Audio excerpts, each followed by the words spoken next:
Thank you. Good evening. I'd like to convene the July 27th, 2020 meeting of Watertown Board of Education. I ask that we all please rise as Mr. Makowski leads us in the Pledge of Allegiance. I pledge allegiance to the flag of the United States of America and to the republic for which it stands, one nation, under God, indivisible, with liberty and justice for all. Thank you, Mr. Makowski. Mrs. Davidson, roll call. Ms. Bristol? Here. Mr. Makowski? Here. Ms. Rinaldi?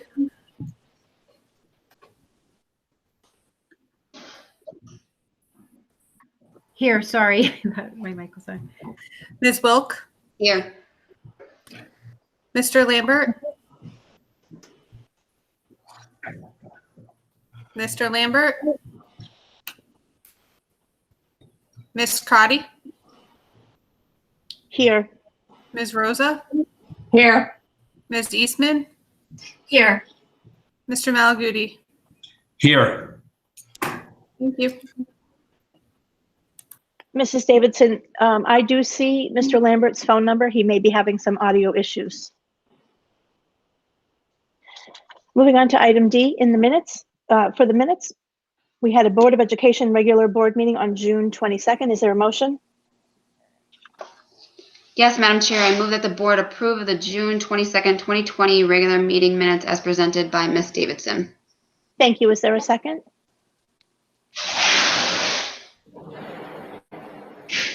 I second. I second. Thank you. All in favor? Aye. Aye. Aye. Aye. Aye. Opposed? Abstentions? Motion carries. Moving on to the second board meeting of June 16th. It was a special meeting. Do we have a motion to approve those minutes? Madam Chair, I move that the board approve the June 16th, 2020 special meeting minutes as presented by Ms. Davidson. Thank you. Do we have a second? I second. I second. Thank you. All in favor? Aye. Aye. Aye. Opposed?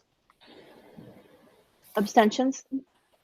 Motion carries. Moving on to the June 29th special board meeting. Is there a motion? Yes, Madam Chair, I move that the board approve of the June 29th, 2020 special meeting minutes as presented by Ms. Davidson. Thank you. Is there a second? I second.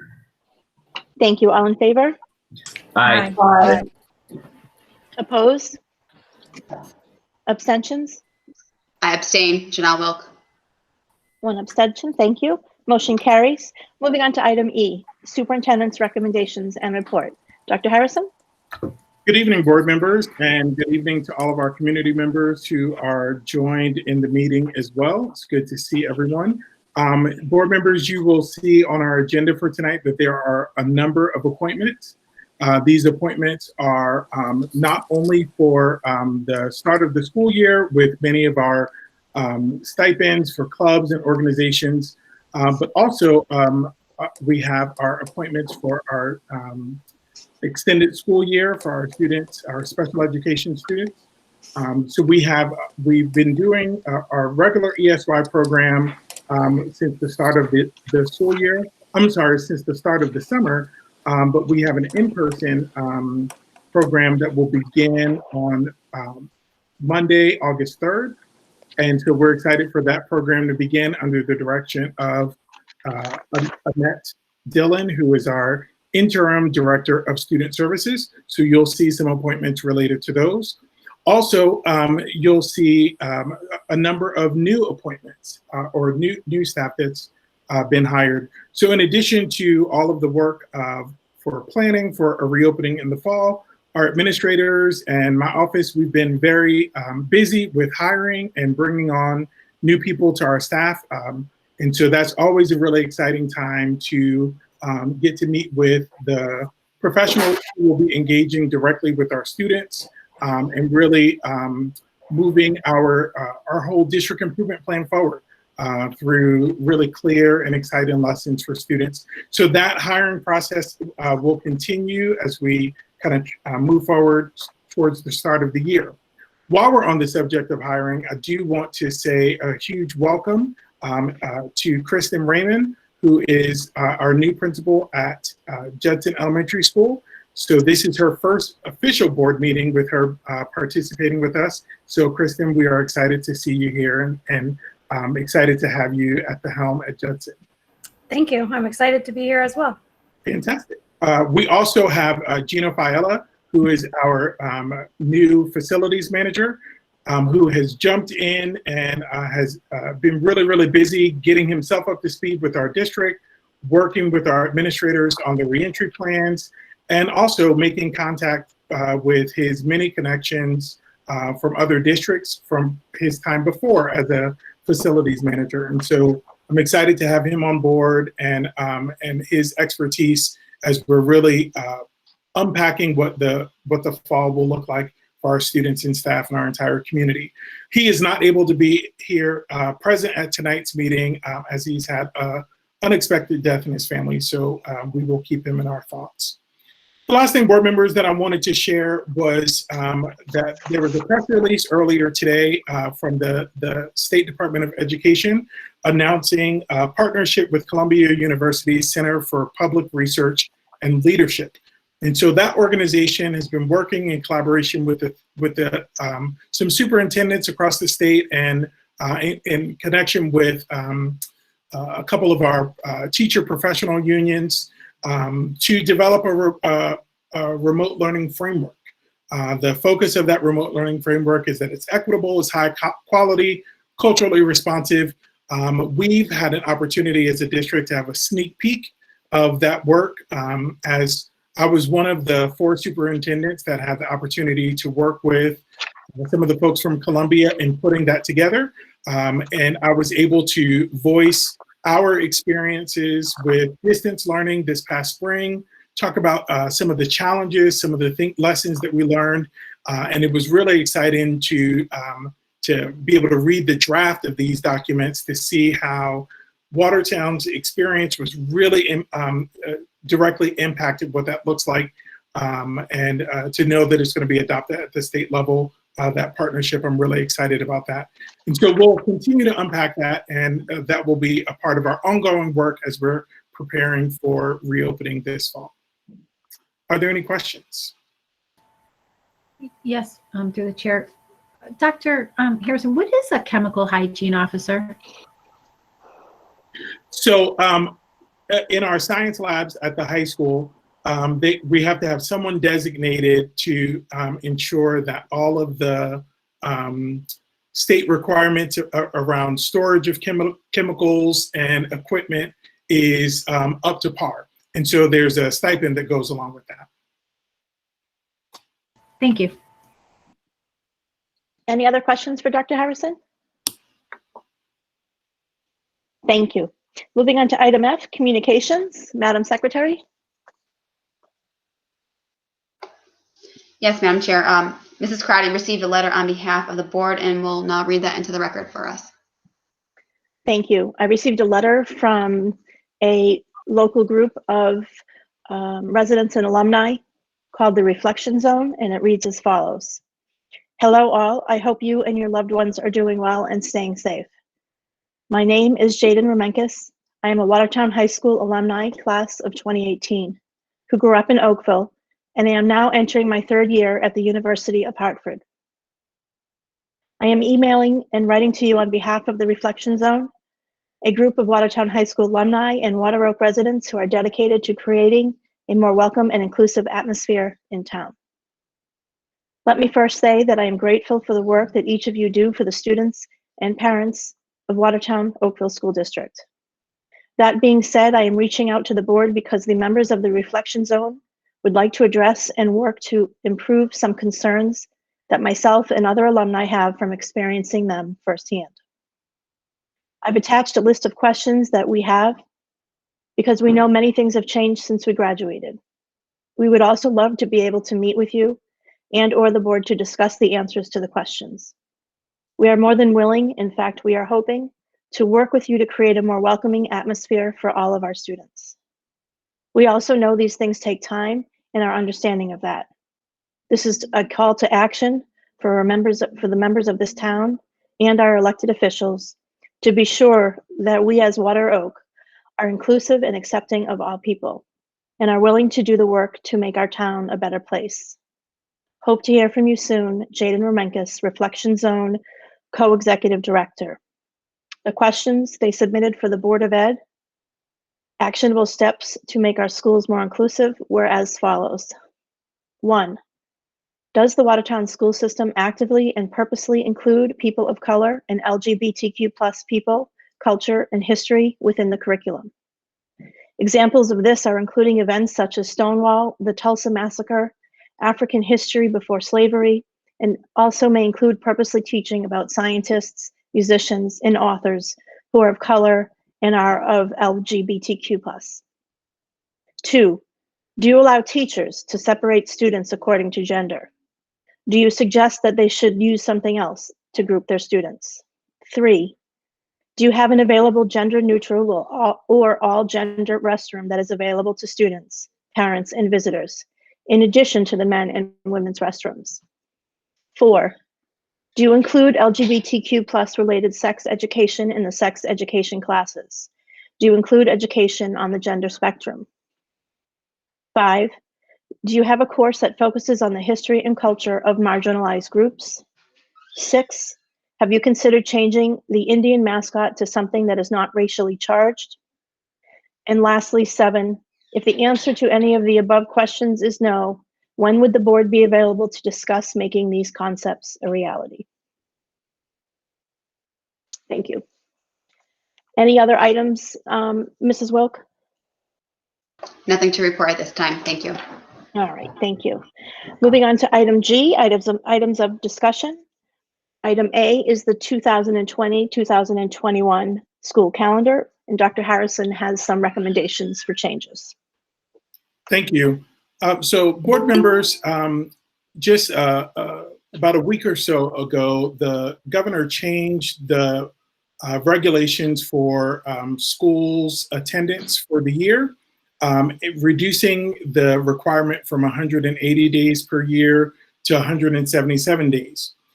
These additional days, or the reduction of the number of days, is designed to allow districts additional time to work with their staff and engage staff in professional learning related to the health and safety regulations that are expectations for the fall, and then also professional learning around instructional delivery and design and curriculum development.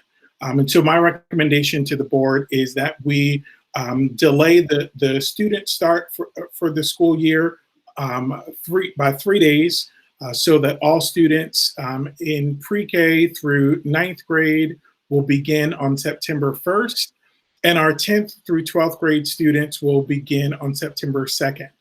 In the initial message that went out to board members, I had all students pre-K through 12 starting on September 1st, but we are going to begin this coming school year in the way that we've always done with the past, with bringing in our freshmen for a day of orientation, working with teachers, and then bringing in all upperclassmen the second day. We feel like this will be a well-used opportunity for our staff, and will make our re-entry into the school year even smoother than we're planning. Do board members have any questions on those changes?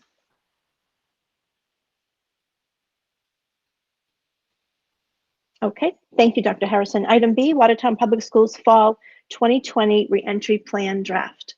Turn that right back over to you, Dr. Harrison. Great. And so I just want to start with a huge thank you.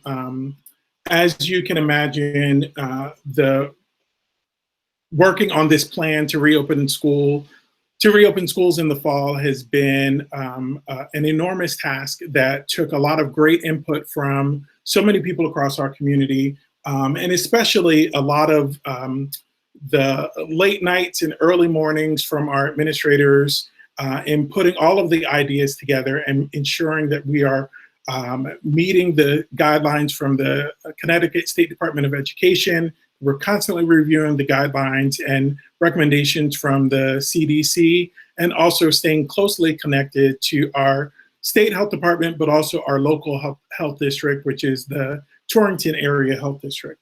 And so this plan, which was sent to the state as part of our requirements on Friday, July 24th, and then shared with all of our community and families on Saturday. And so I'll be talking in more depth about this and answering questions from the community on during tomorrow's special board meeting, but wanted to take an opportunity to walk board members through an overview of the plan. So just as a reminder, we had 3 Watertown school reentry priorities that was developed by our School Reentry Advisory Council, and that was focusing on the health and well-being of our students, making sure that we were aligning logistics and operations to the federal, state, and health guidelines, and then really digging into and looking at instructional delivery, given that teaching and learning is obviously the business that we're in, and making sure that that is really strong for our students once we return. We received at the end of June guiding principles from the State Department of Education, and those 6 are listed here around safeguarding the health and safety of our students and staff, allowing all students the opportunity to return in the fall, monitoring the students, monitoring the school students and staff when necessary, and really looking at those health factors to determine if canceling classes is necessary. Of course, emphasizing equity and access, and making sure that we are targeting students who were more strongly impacted by our disruption this past spring. Connecting our parents and families through two-way communication and really connecting with our educators and staff as well. And then lastly, factoring into all of our decisions, the physical safety, social and emotional well-being, and the mental health needs of our students when they're not in schools. Today, during a press conference, the governor announced that, they would be allowing districts to have a little bit more flexibility around determining the best model for their start at the beginning of the school year based on the health data for that particular area. As it stands for us in Watertown, I'll continue to work closely with our local health department, but based on where our data is right now, we are continuing to look forward with to bringing all of our students back in the fall. The way to do that and increase the health and safety of our students and staff is through these 5 recommended safety protocols and mitigation strategies, which is around social distancing, hand washing and hand sanitizing, all students and staff wearing masks or face coverings, enhanced cleaning and disinfection of surfaces and spaces, and then of course cohorting our students in pre-K through 8th grade. The first thing I want to talk about is the voluntary remote learning option. So one of the guidelines that we got from the state was that for any of our families who were concerned about bringing their students, starting their students back in person in the fall, they have the option to utilize this voluntary remote learning framework for their students instead of bringing them in face-to-face. And so I put in the plan just a couple of things that parents should be thinking about as this is a temporary option for parents. But one of the things I did want to say about this is that if for our families who decide to do remote learning right at the start of the school year, they'll be all of those students will be issued a device. We are working through exactly what that instructional model looks like for students, because it will likely be different at different grade levels based on students' need. But one of the things that we're seeing is that there's going to be some level of live streaming with instruction, so students can be watching from home what's happening in their classroom, and that with a combination of connecting our students who choose that option to the Connecticut Learning Hub, where there'll be additional resources there for students and families to work through.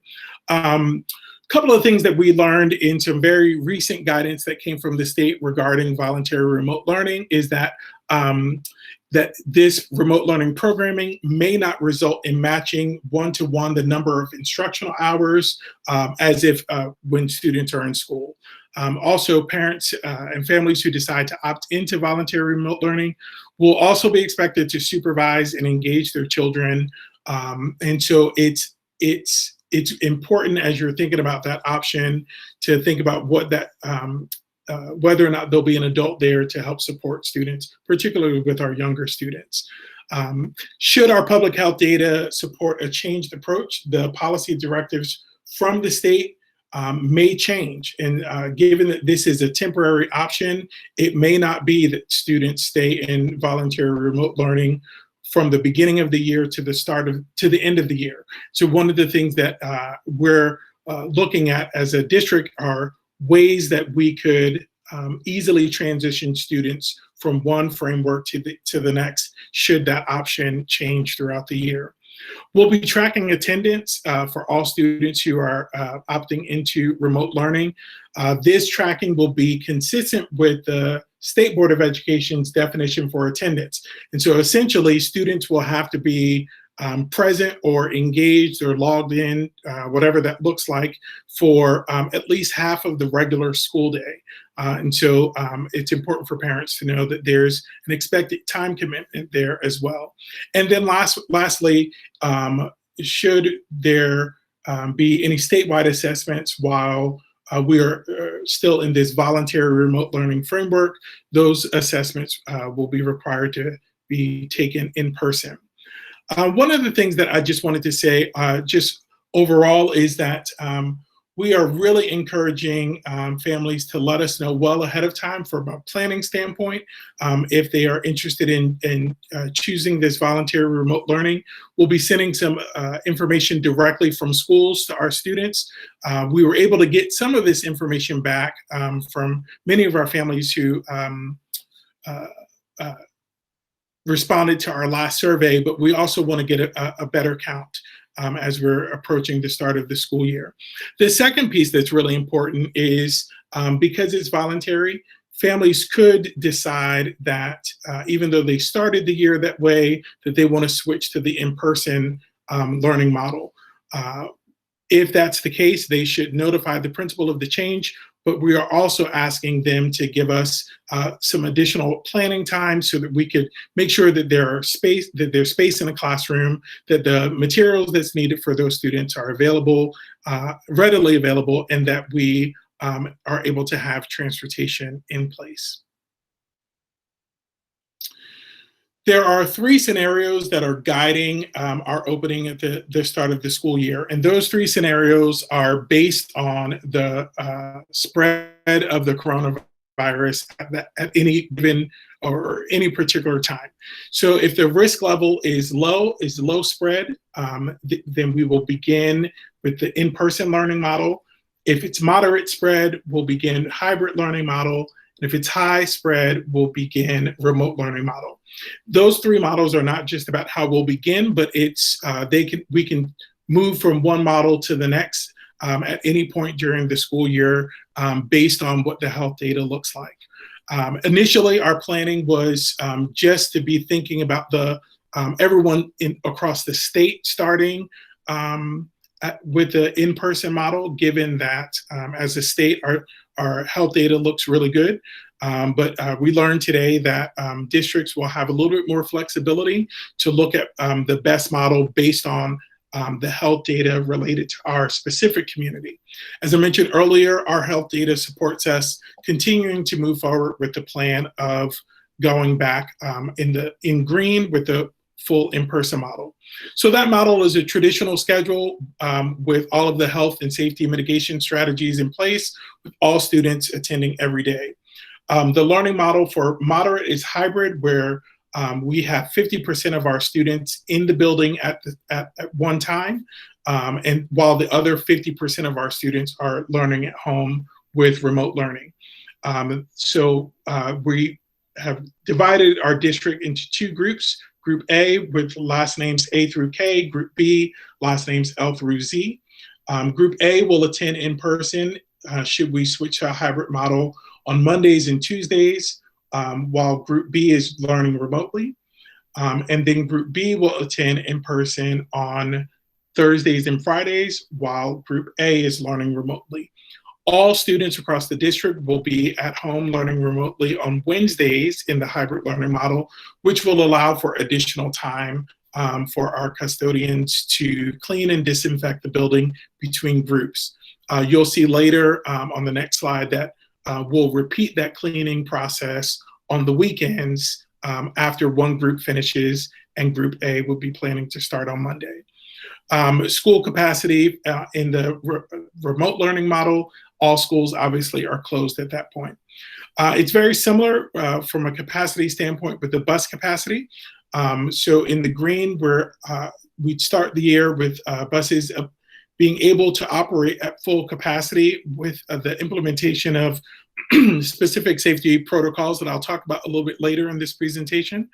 In the moderate level, again, that's reducing our capacity to about 50 or 60% with a bus monitor to ensure riders from different families are appropriately spaced and the safety protocols are being implemented. Of course, there's no buses with remote learning.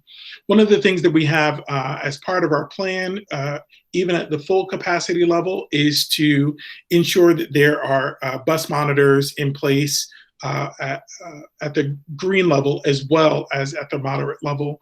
And that's something that we are working with our first student with regarding some of our details related to that.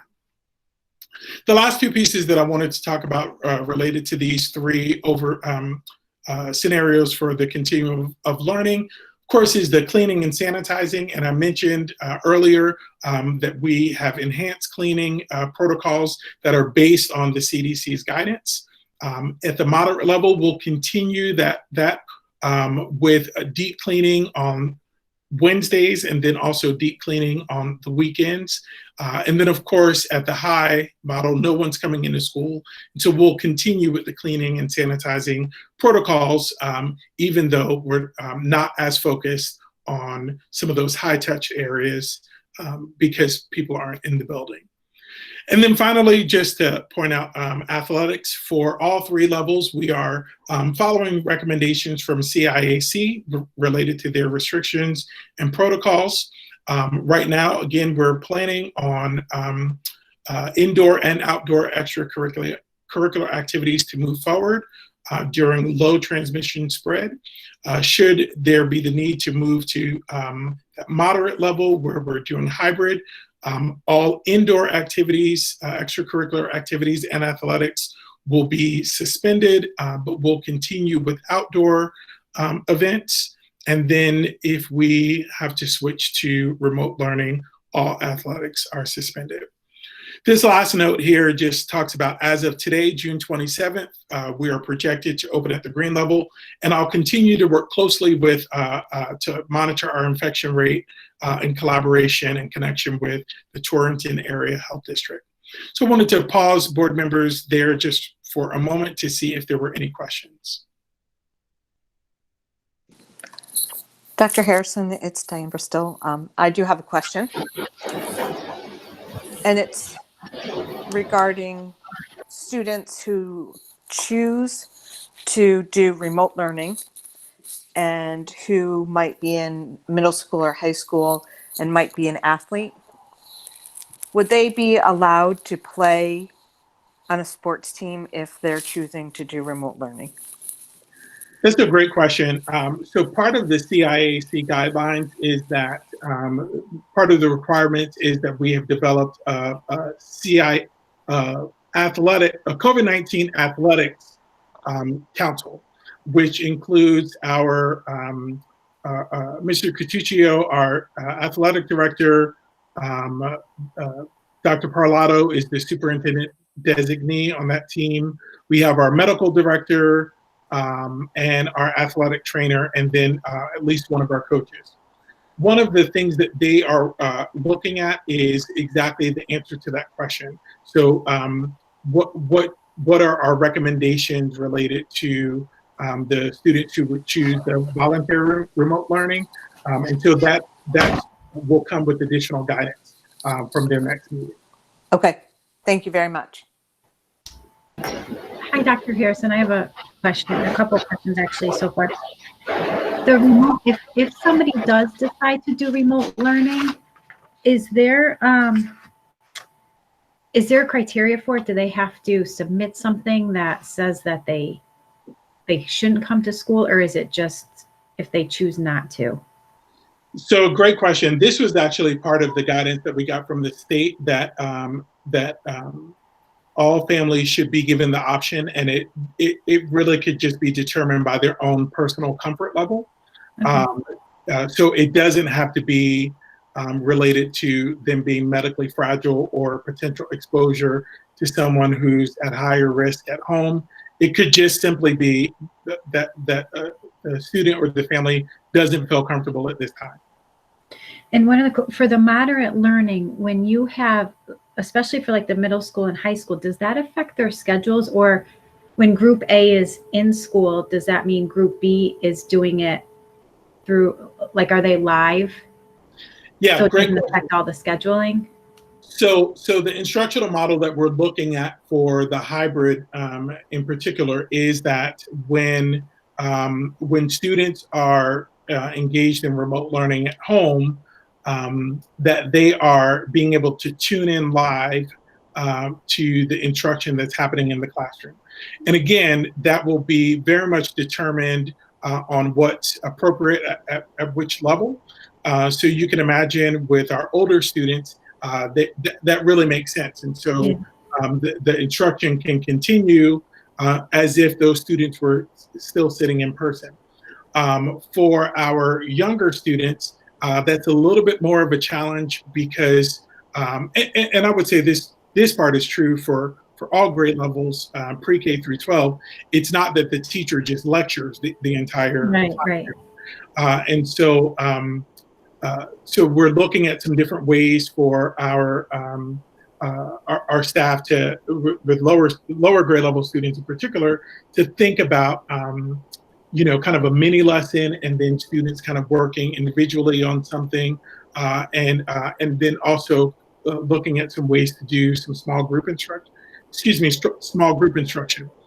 One of the things that we know is going to be a little bit different, even starting the year in person, is that technology will play an increased role in the day-to-day learning for students.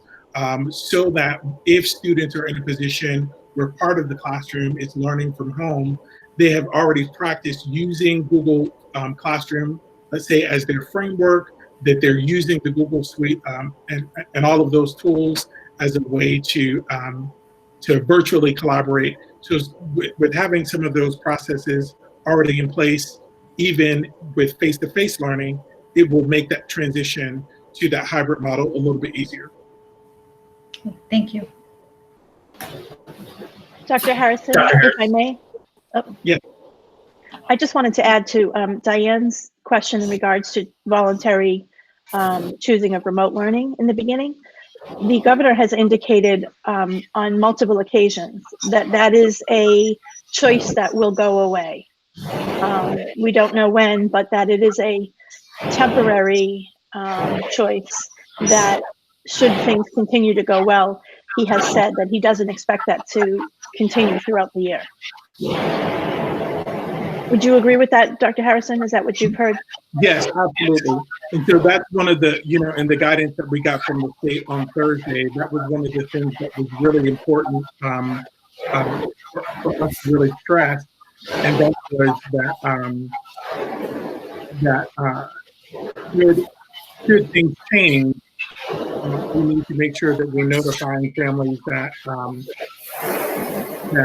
it may not be something that will last all year long. Mr. Makowski? Yes, thank you, Madam Chair. Dr. Harrison, thanks for the update so far. So we have a session scheduled for tomorrow evening at 7 p.m. Are these things that you're going to be going into more detail tomorrow? Or if I have a question, should I ask it now? I just don't want to, kind of reiterate stuff. Sure. So the answer to both of those questions is yes, I'll go into more detail tomorrow, but I'm not finished tonight yet. I still got a bunch of slides going. Perfect. Then I will. I didn't want to.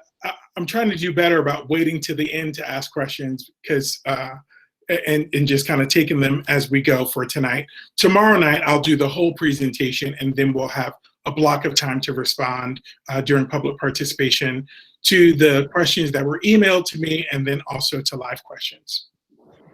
Awesome. Thank you. So as a reminder, we are talking about our planning process in 3 different areas: health and well-being, logistics and operations, and then instructional delivery. And so under health and well-being, there are a number of areas. I want to talk through several of them tonight, just to, again, kind of paint this picture of the overview of what things will look like.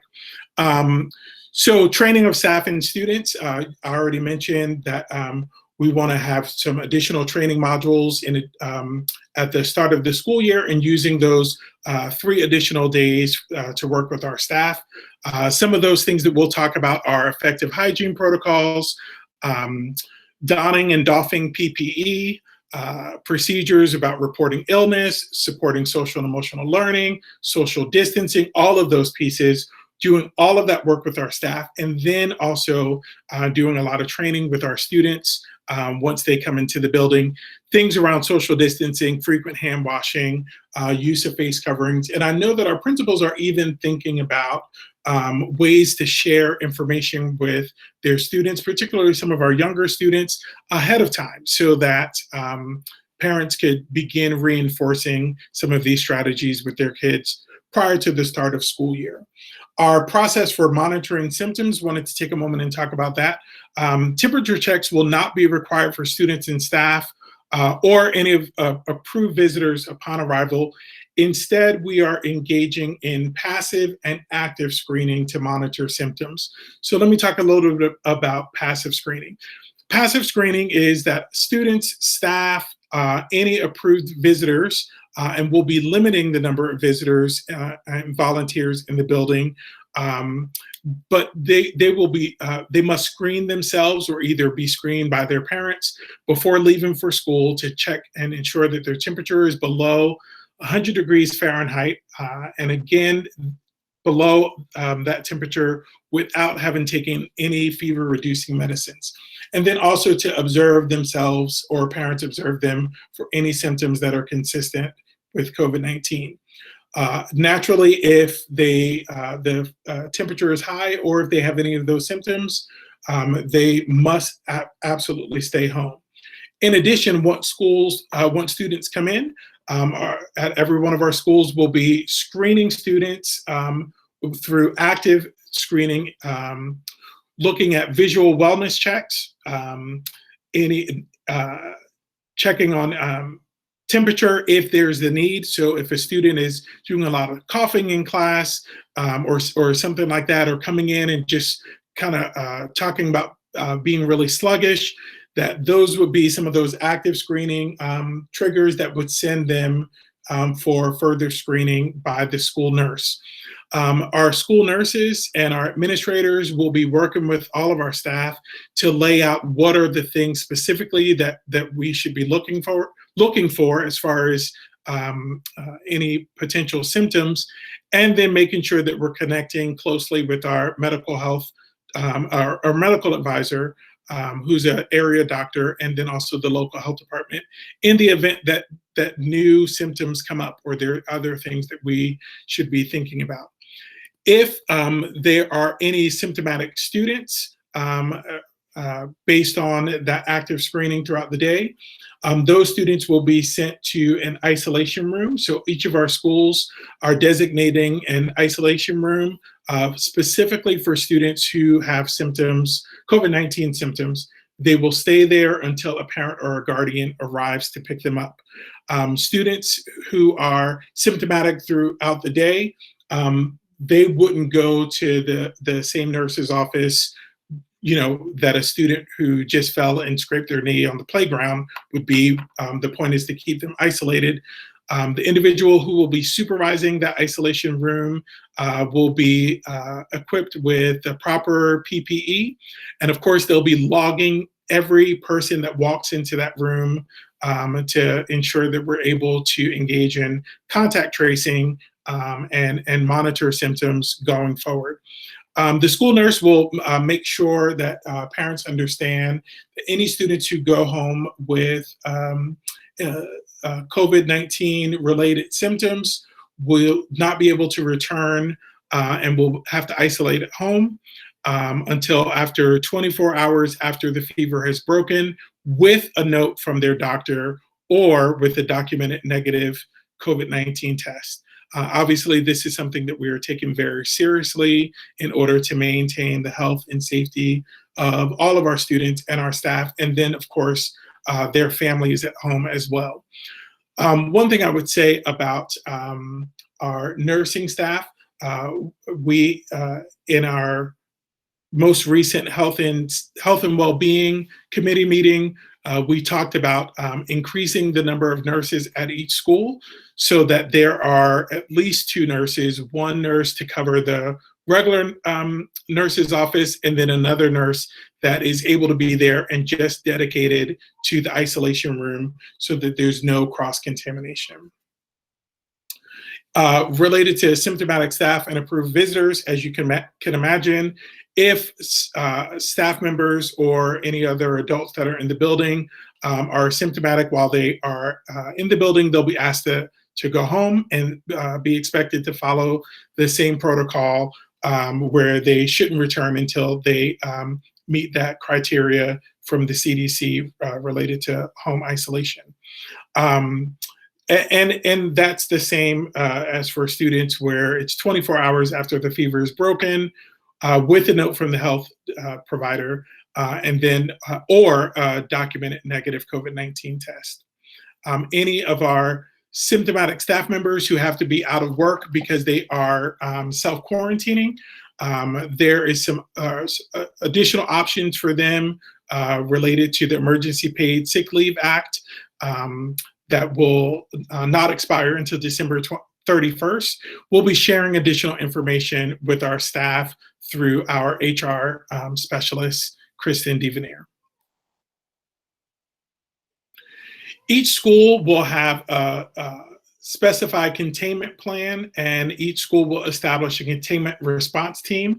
That team should include, at minimum, the school nurse, the school principal, the school nurse, and then the district compliance liaison, who is Tom DeStasio. I'll talk about that in just a little while. He'll also participate as a member of those teams to make sure that there is good communication at the district level. In our health and well-being committee meeting, we discussed that this containment response team and noted that every school already has a crisis response team.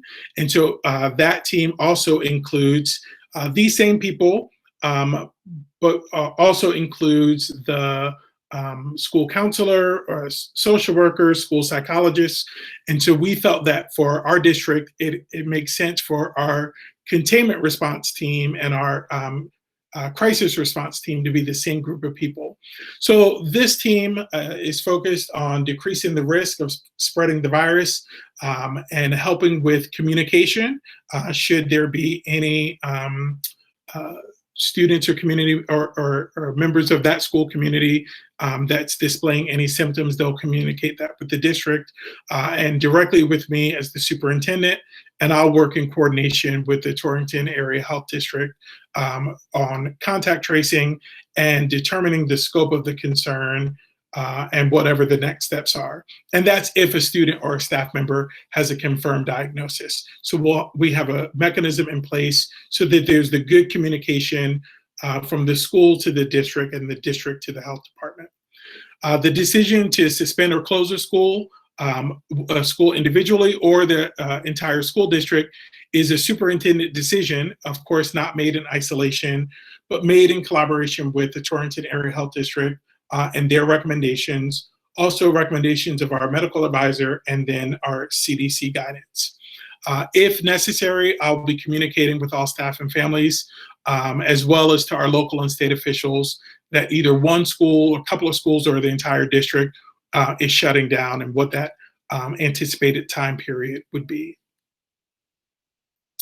One huge piece of keeping our students and staff safe is very, very simple, and that is staying at home when you're sick. So we are strongly encouraging our staff and students, and we'll talk about this with our students, we'll talk about this with parents several times prior to the start of the year, and make sure that we are continuing to communicate this with our staff as well, that if you are experiencing any of the symptoms located on this slide, that it is important to stay home until you are asymptomatic, or that you can confirm that you are not a COVID-19 positive case.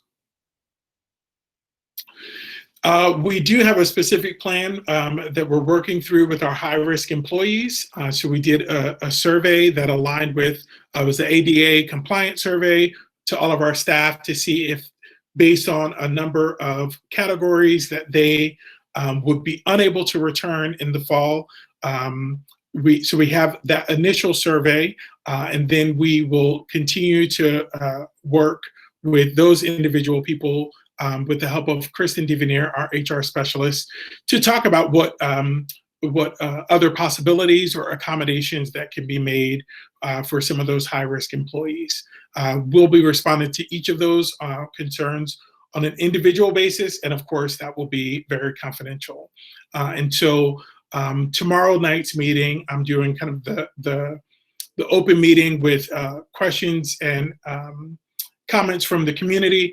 I'll be repeating that process with our staff on Monday in a virtual meeting so that they can ask any specific staff-related questions as well. Each school building currently has at least one dedicated building substitute.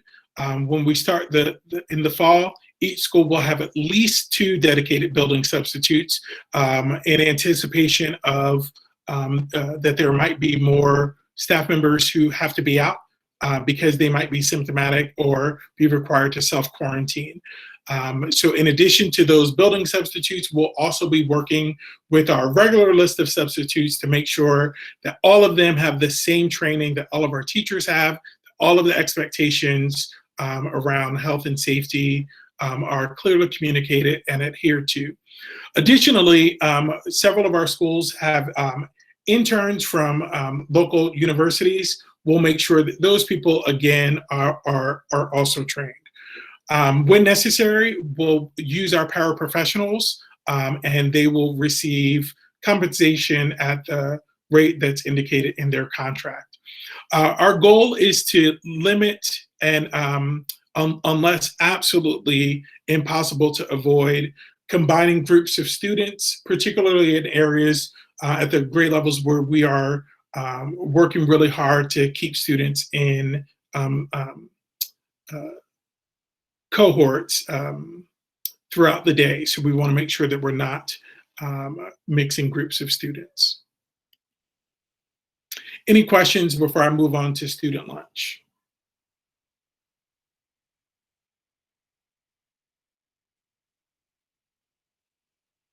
All right, so just about student lunch, just as a reminder for our families, free and reduced lunch eligibility doesn't carry from one year to the next. And so applications will be sent to families and then reviewed by our food services department.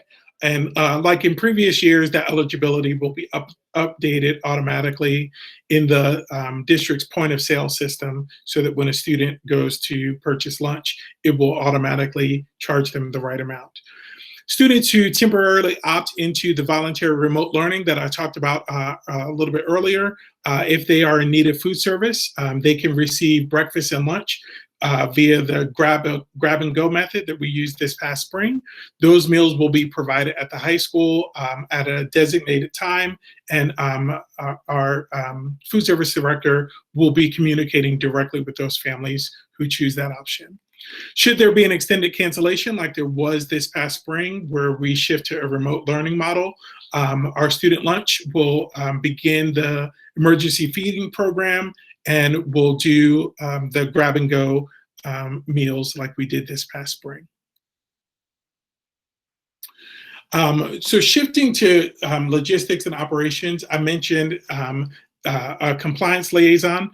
Based on the state guidelines, every district has to designate a compliance liaison. Tom DeStasio, our business manager, will be our COVID-19 health and safety compliance liaison. And he will work alongside our building administrators, the director of curriculum instruction, Lisa Feckety, and the superintendent to address any issues or questions or concerns that come from families, that come from staff, and then also maintaining or ensuring that all of the safety protocols that we have in place are being followed and adhered to, and then working with our administrators to address any issues if they're not. We have designated a specific email so that families could, or staff could reach Tom directly, and that is compliance@watertownps.org.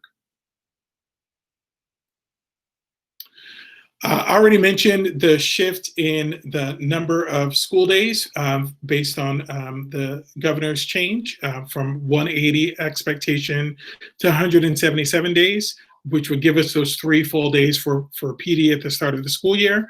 And as I mentioned, it's in our plan that students will start either September 1st for pre-K through 9th grade, and then September 2nd for 10th through 12th grade, with our teachers reporting back on their original report back date of August 24th.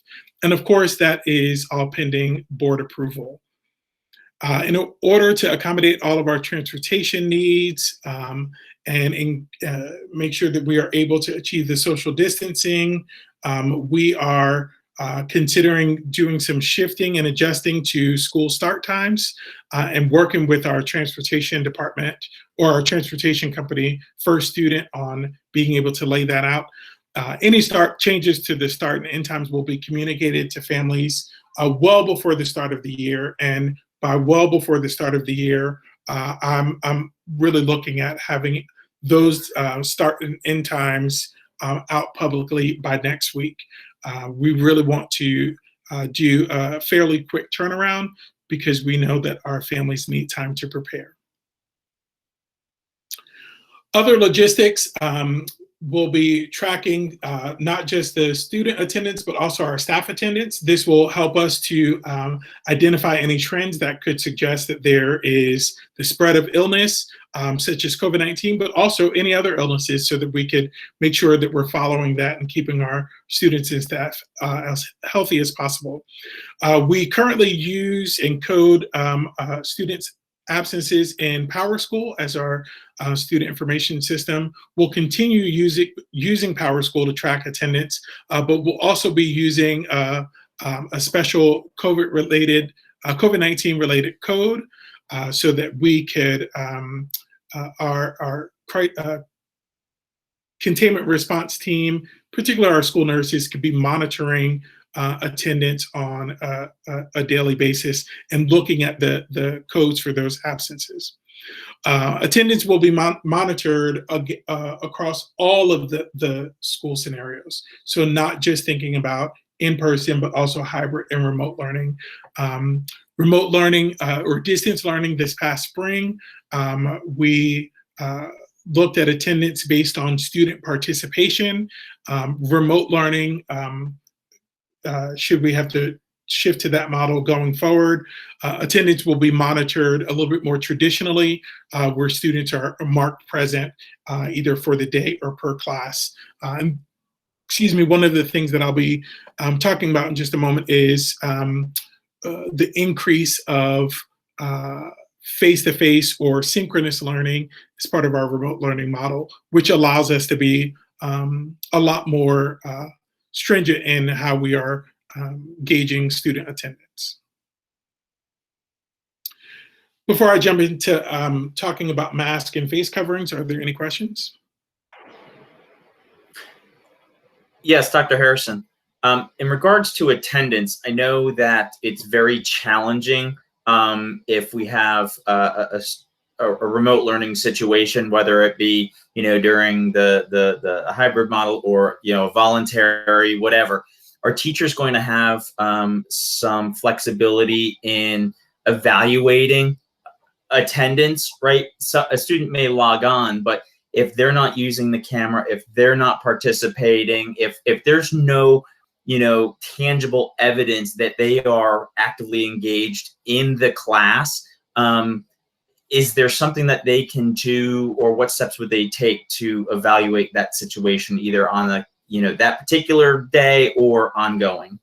That's a great question. And so as we're looking at our remote learning framework as a whole, really getting into the specifics, that's one of the things that we're working on to be able to give teachers that level of guidance. And so, it's interesting, our children have been watching us as adults kind of engage in Zoom meetings. And, I was sharing with a group of people last week that, my son was in a virtual camp meeting, and had his camera off and had his microphone muted, and was in the refrigerator getting a snack. And we're like, "What are you doing? You're supposed to be actively engaged." Well, he's seen both me and my wife do similar things.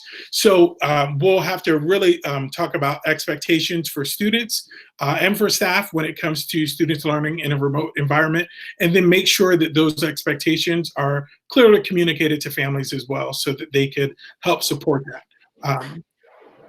Yeah, thank you. And I think that's going to be a really big ask of our parents, is in what you outlined at the beginning. Their engagement with their student is making sure that they drive home to their student that you need to make yourself known, that you're there, that you're participating, that you're involved, to make sure that no one questions whether you're in class or not. So thank you for that. I appreciate it.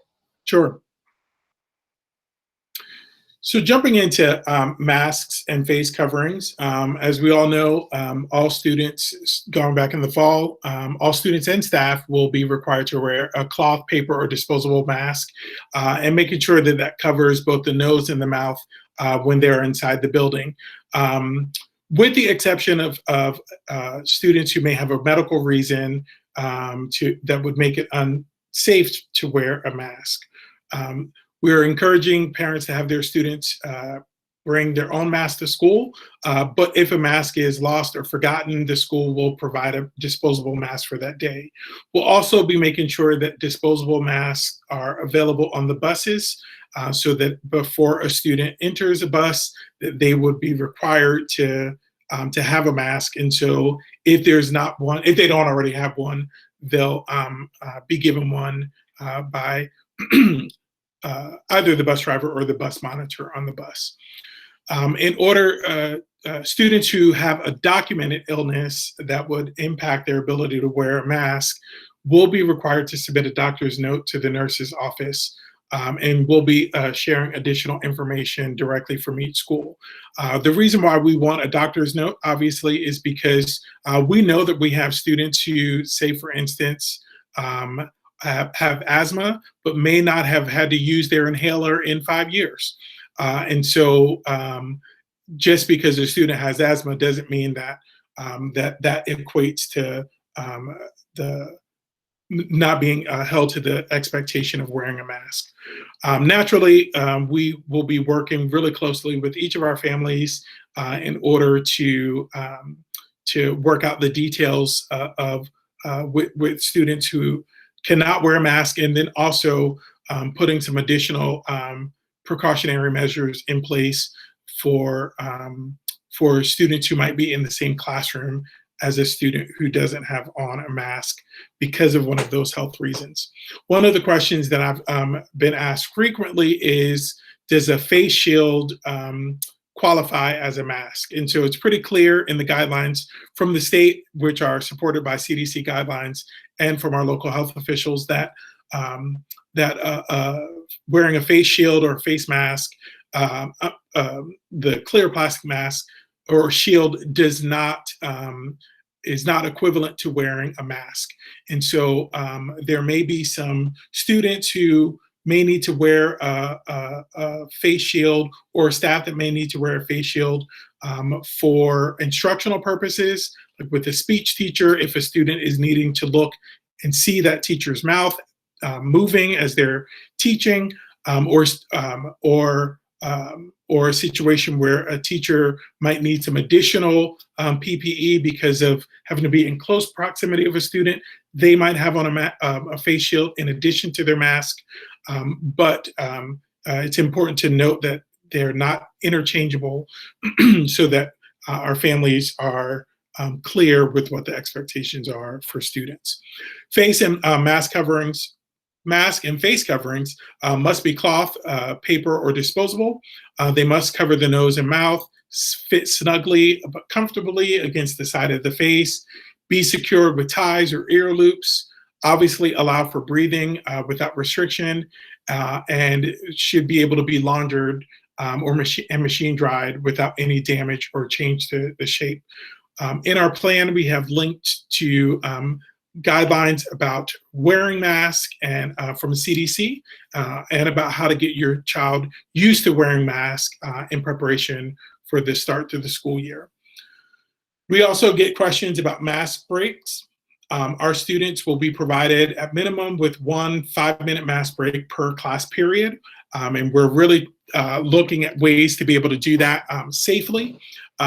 So that likely will not mean all students obviously taking off their mask at the same time, but creating an environment where students have some additional spacing. So in some of our classes, that might mean students getting out of their seats and going to, let's say, mask break spaces that were predetermined by the teacher in collaboration with the principal, or every third student or every other student, depending on how the classroom is set up, so that there are moments when they're able to have a little bit of a mask break. We did talk about some very specific things that need to be in place in order for mask break to happen. That students are facing in the same direction. Students are not engaged in talking or any kind of group interaction or anything like that while they are not wearing a mask. The students are 6 feet away from each other. And just also as a note that masks will not need to be worn outside, like when students are at physical education or recess, as long as they are able to maintain social distancing during those times. Some of the early kind of feedback that we're getting from many of the summer schools who are working with schools in person around the state is that students are able to tolerate wearing masks longer than many people kind of first anticipated. But we know that some of the things that we need to take into consideration also is the heat in many of our buildings, given that most of our classroom spaces are not air conditioned, and we want to set our students up for success and our staff while also making sure that we are adhering to guidelines. Any questions about masks? Yes, Dr. Harrison, this might seem silly, but as we're out and about more and seeing people with masks and online, I have seen some that maybe aren't appropriate for school, but have maybe sayings on them that kids think are funny. Are we going to have some guidelines for that? Because no, that's a great question. So that's one of the things. I didn't mention her name specifically at the start of this presentation, but Lisa Feckerty has been working around the clock to really take our guidelines and break them down into real clear checklists for our administrators, for our central office staff. And so on our checklist, some of the things that we have on there to still work out the details are around tying mask expectations to our normal appropriate dress code. Dress code, yep. So to address that exact thing, so that there are not any kind of inappropriate things on masks.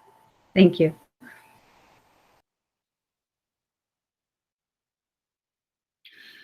So I talked a little bit about bus expectations already, but just as a reminder, all students and bus drivers will be required to wear face coverings that meet the requirements that we just talked about. And they need to have those on before getting on the bus, the entire time that they're on the bus until they're off the bus when they're dismissed at home. But then, of course, if they are being dropped off at school, they'll need to keep those masks on. Upon entering the bus, students will, in the morning, students will fill seats from the back row to the front to limit the amount of students walking past each other. And then students will unload the bus from the front to the back. And we'll have folks in place to help with those procedures right at the start of the school year. We'll make sure that these procedures are explicitly taught and reinforced. First student is making sure that all of the drivers are trained in the health and safety and sanitizing protocols. And part of the reason why we've had some conversations about making some shifts to our start and end times for schools is to allow for our drivers to disinfect each of the buses between each of the routes in alignment with the CDC guidelines. And so that's really important to make sure that those are as safe as possible.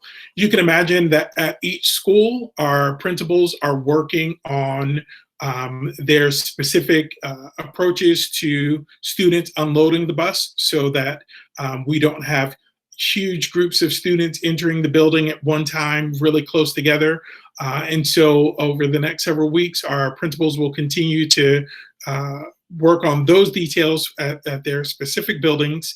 And part of the reason why it's so important, if parents are getting any questions coming from principals about plans for being a bus rider or a car rider or a combination of the both, that they respond to those questions as quickly as possible, because the more information that our administrators have, the more explicit their plans could be, and the more safe they could be in preparing for students.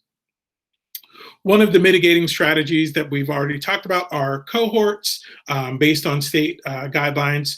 Cohorts are strongly recommended for elementary and middle school students, and the state recognizes the challenge of cohorting at the high school level because students are class configurations are very mixed. And so what cohorts will look like for us in our district, in elementary school, each student's classroom or their homeroom will be their cohort. Students will remain in this group for the day.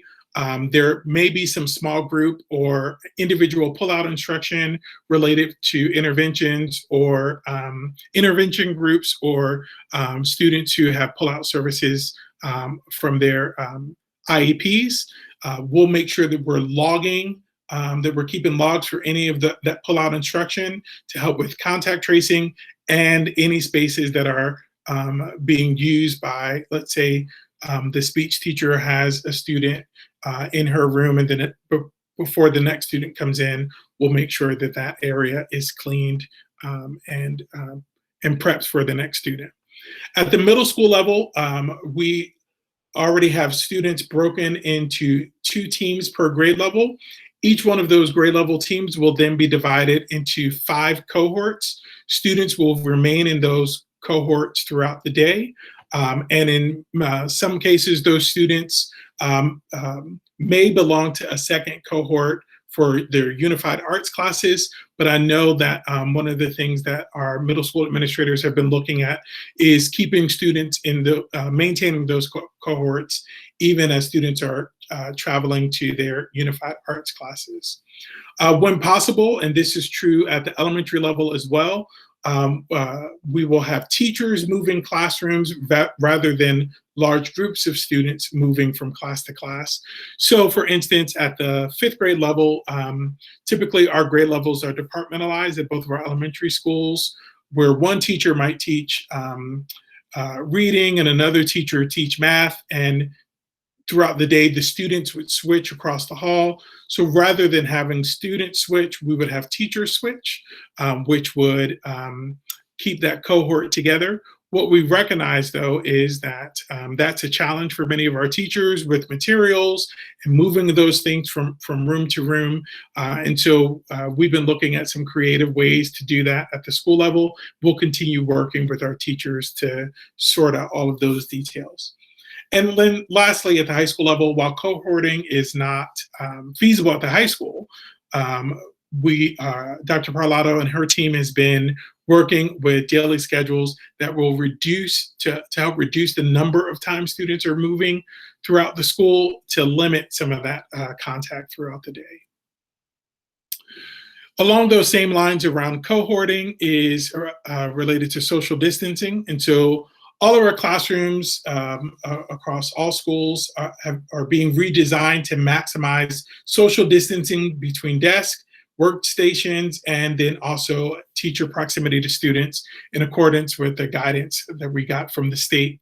And so what's happening at each of the schools is that principals are working with our facilities and maintenance staff, and also with Mr. Fiella, our facilities manager, to identify furniture that needs to be pulled out of the classroom to allow for more space.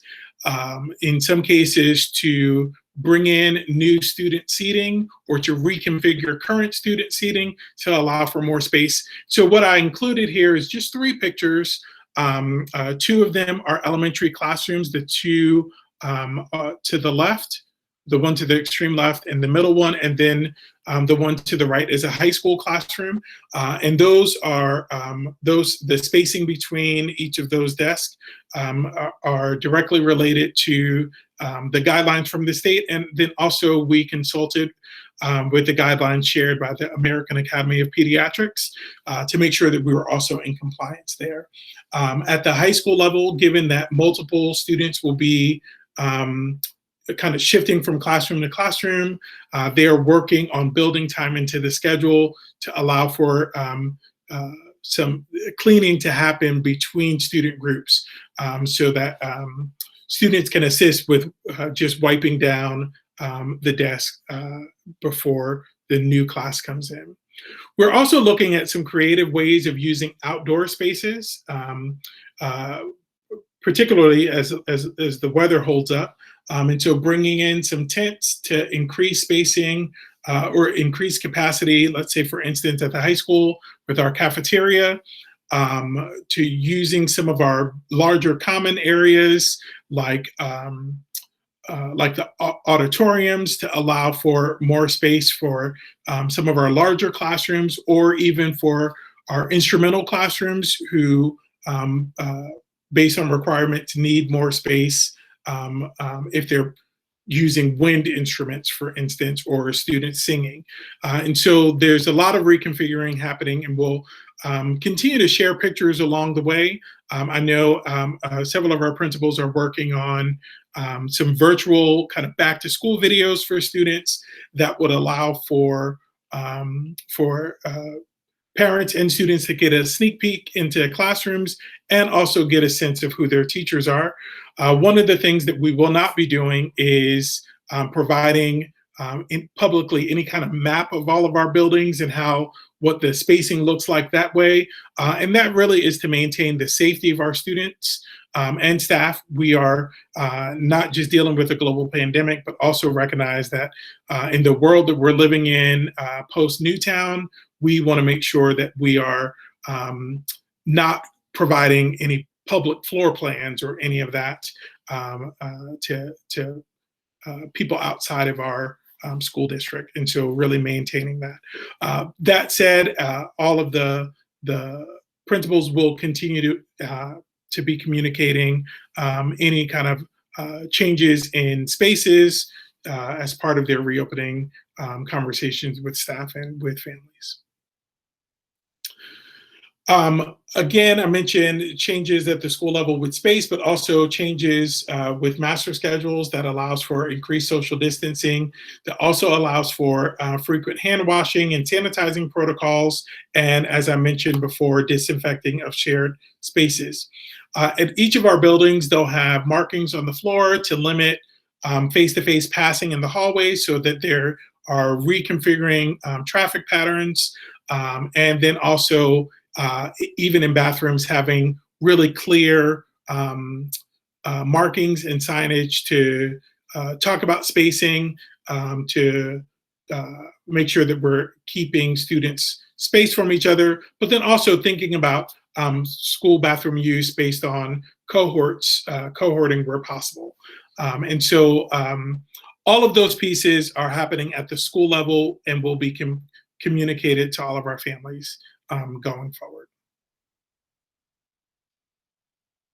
Any questions before I jump into cafeteria?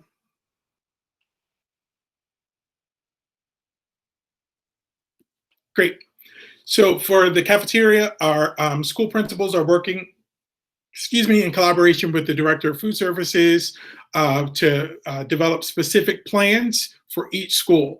Of course, we already talked about keeping students in the same cohorts for lunch in grades K through 8. We're looking at additional lunch waves to separate classroom cohort, to keep space between classroom cohorts, using different spaces for additional eating spaces. So I know at John Trimble, they're looking at using part of their gym as part of their cafeteria to space students out appropriately based on the guidelines that we got from the state. And also thinking about staggering the cafeteria to allow for some additional spacing as well. Ashley Onion has also been working to make some adjustments to our menu options to help with making the cafeteria process a little bit easier. And that will help with having some additional food service staff that, to help with sanitizing tables between lunch waves in accordance with CDC cleaning protocols. All of our food service staff, they'll of course be in masks, but will also wear face shields, which reduces the need for us to do the plexiglass because they'll be using the shields instead. And then if there are any changes to eating locations, for instance, school shifts to having students eat in the classroom, then we'll be working with our cafeteria folks to make sure that the sufficient trash removal and adequate cleaning is in place. Each school of our elementary schools will create a recess schedule that allows for supervision and physical social distancing to the highest extent possible, and make sure that we have a process for sanitizing recess equipment and really any of the tools or areas that students are commonly sharing.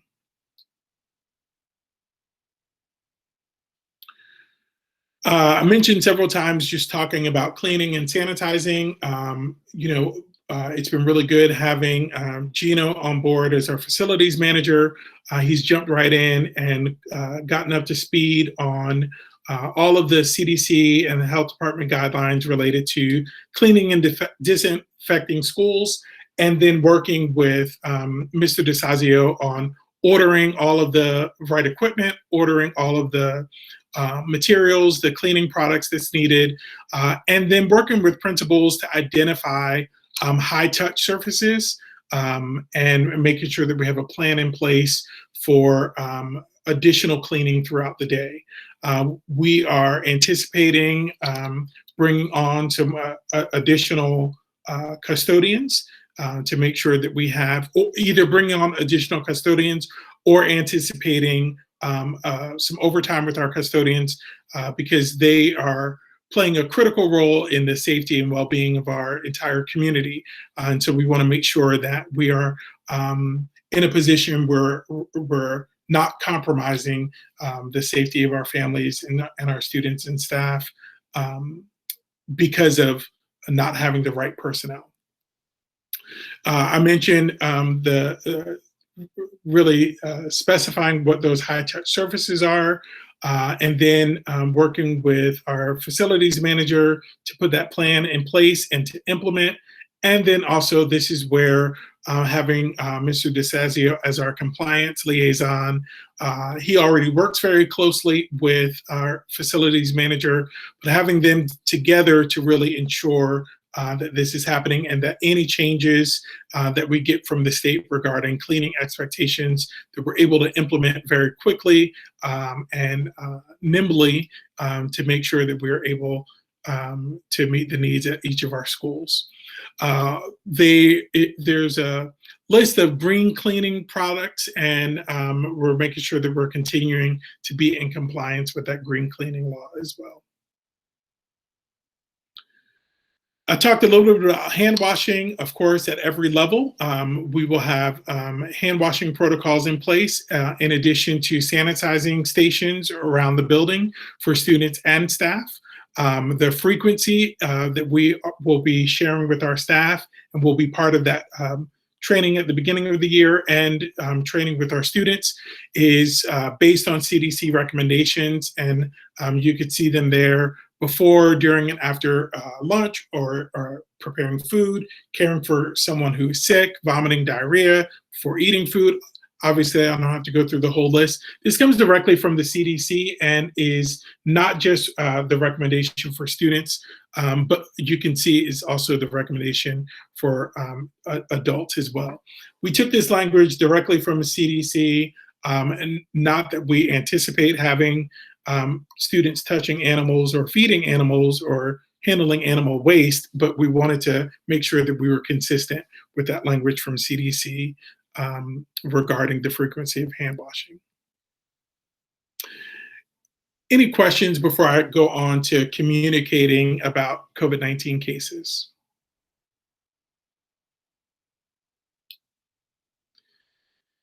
So in communicating positive cases, I think that this is hugely important, and I know at the top of everyone's minds across the community, and I feel the same way as a parent. If we are noted, and the question is, what's the plan if there is a student or staff member who in our community that tests positive? We will immediately notify members of the community. And then work with our Torrington Area Health District around contact tracing and quarantining individuals as necessary. One of the things that we'll be doing in the event that that happens with the health district is to determine, we will likely close for a short-term closure, which is 2 to 5 days. During those 2 to 5 days, that allows time for deep cleaning if required. It allows for additional consultation with the health department for them to see the scope of the case and the potential impact, and then gives us time to make any decisions about when that school or all schools should resume. Some of the questions that I've received so far was, if we're keeping students in a cohort, will we, and let's say there was a positive case in that cohort, would we just send that cohort, close school for that particular cohort? As you can imagine, out of an abundance of caution, it would make much more sense to not limit to a small number of students, but to make sure that we're taking the right precautions at the school level and then at the district level. And so I don't anticipate just canceling classes for one cohort of first grade students, for instance, but really looking at the totality of what that impact would be across the district. One of the things that's really important is that we want to have open and free communication from our families to our schools. So in the same way that our commitment is to notify our families immediately if there is a positive case, we want our families to notify the schools if any students have come in contact with somebody who's positive or that they've tested positive. And that will allow us to work with the health department to determine any information or any recommendations around quarantining or closing schools. And of course, it is important to note that we will maintain confidentiality and follow all of our HIPAA privacy requirements in consultation with guidance from the health department.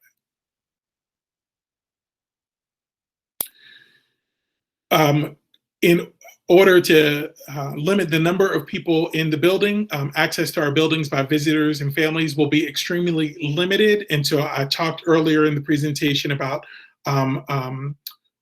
approved visitors, that we want to make sure that any visitors that are coming into the building and being anywhere near students would be, or staff would be people who were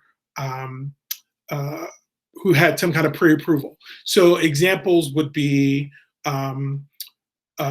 if a parent had to come in for their child's PPT meeting, we would already know that that parent is coming in. And of course, we would remind them of all of the active screening that we would want them to do at home. We would engage in our own passive screening once they arrived there, but we would know that they were coming. If parents needed to drop things off at the school for their students, we'll have a process in place for each of our schools that would limit the number of outside people who are coming into the building. Of course, keeping a log of all of the people that come into the building that would facilitate contact tracing if needed. Any requests for facility usage will come through the superintendent's office, and that includes before school or after school, because our plan is to limit the access to outside organizations using our schools. We don't want them to want any of those processes or events to get in the way of allowing adequate time for cleaning and sanitizing. Of course, we'll continue to work with the YMCA for before and after school childcare.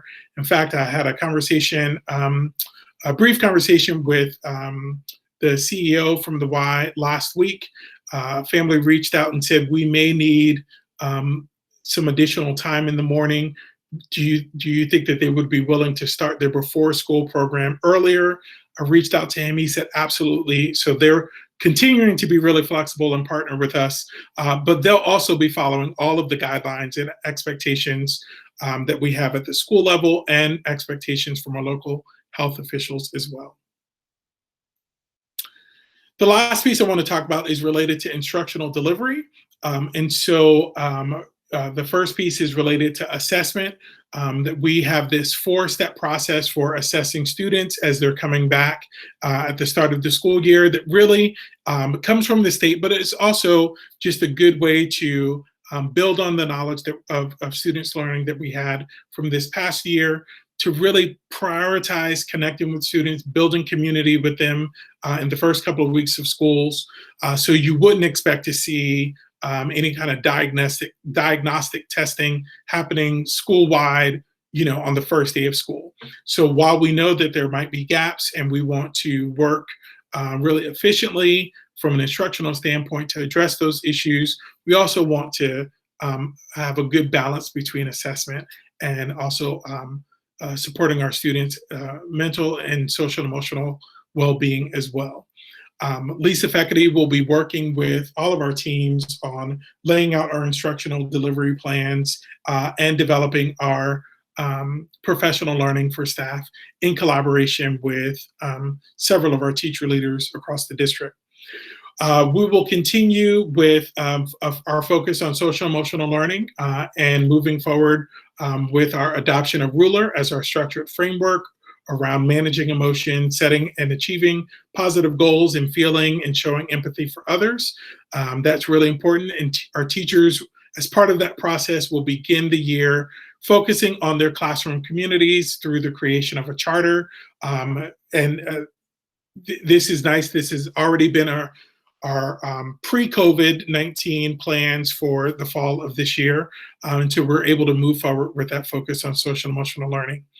Our students with disabilities will be included, of course, in all of our reentry plans, and will have adequate access, the same access to any intervention or recovery learning opportunities that would be afforded to our students without disabilities. And so we are being very careful to follow state and federal guidelines around students with disabilities to ensure that we are maintaining and offering a free and appropriate public education to all of our students. I mentioned talking about the remote learning and us adopting a remote learning framework. We will be developing our framework in collaboration with the state's partnership with Columbia University and that research project that I mentioned. Also with the state's Learning Hub, those two pieces together. Our instructional delivery group had an opportunity to have some conversation about that and learning from the lessons that we experienced during distance learning, learning from the things that went really well and learning from the things that we want to improve upon. Our remote learning framework will increase the amount of live instruction for students. We'll have sample schedules available for our teachers and our students to ensure that we are engaging with kids in a synchronous learning environment for approximately 75% of the day.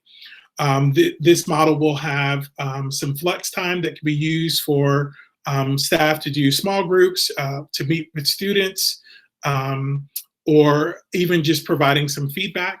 But we feel like the more we can communicate on the front end, what the expectations are and what that learning framework looks like, it will positively impact our students and our staff as well. Prior to the start of the year, or I'm sorry, each student will have access to a device that will be utilized for instruction in all three of the models. And so of course you see that where technology comes into play with the hybrid and remote, but we also envision the increased use of instructional technology in the classroom, even when students are meeting in person, so that they could, in cases, collaborate with each other virtually without having to be in close proximity to each other physically. And so we'll be using technology as a way to achieve those goals as well. We'll be sharing information on the distribution of devices and expectations around device use prior to the start of the school year. And then of course, tailoring our professional learning with staff around our remote learning model, and then any of the instructional shifts that we'll be making. Just as a reminder, the decision to shift to remote learning will be made by the superintendent in coordination with the health district, and that will be based on all of the relevant health data from our area and at the state level. And then finally, it just lays out, our plan lays out student responsibilities and staff responsibilities, just simple reminders that we'll continue to drive home with all of our students and their families and with all of our staff. And they're, both lists are very similar. Stay home if you're feeling ill. Monitor, morning self-screening is required, making sure that you have your mask and that you're adhering to expectations for mask breaks. Maintaining social distancing, following the frequent hand washing and hand sanitizing expectations. And then one piece just related to transportation, that students will not be allowed to switch buses, switch from their assigned bus. So in other words, if a student wanted to, two students were planning on going to one house after school. In the past, that student would be able to bring in a note from their parent that says Johnny gets to ride so-and-so's bus. That will not be allowed for this year in order to increase with the distancing and make sure that our capacity on each bus is maintained. And as I mentioned, you see the same thing here for our staff as well. And with that, I'm going to close out and see if there are any additional questions. Dr. Harrison, could you go back to, well, you don't need the slide up, but could you please explain what would qualify at this point as synchronous learning? I'm really happy to see the 75% in our synchronous learning in our plan. I think that's, as you said, a real positive direction to go in. What qualifies as synchronous learning at this point? That's a great question. So synchronous learning, we kind of use that interchangeably with live learning or face-to-face. And so, for instance, there are a bunch of people in this Google Meet right now. We're kind of all talking. This will be a synchronous meeting. This will be recorded and posted on our district's YouTube page. Somebody who goes back and watches this meeting tomorrow, that would be asynchronous. So when we're talking about synchronous learning, we're really thinking about instruction that's happening in real time, working with the teacher who's delivering, who's actively teaching. Now, when we think about what happens in a classroom, so we would say that all classroom learning is, all face-to-face learning is synchronous. But truthfully, what happens is the teacher might teach a mini lesson and students might be working on pieces of that lesson individually or in a small group for 30 minutes, on their own. So it's important to note that synchronous instruction doesn't just mean that the teacher is kind of talking the entire time, but it's really kind of that face-to-face sort of live interaction. Thank you. Do board members have any questions?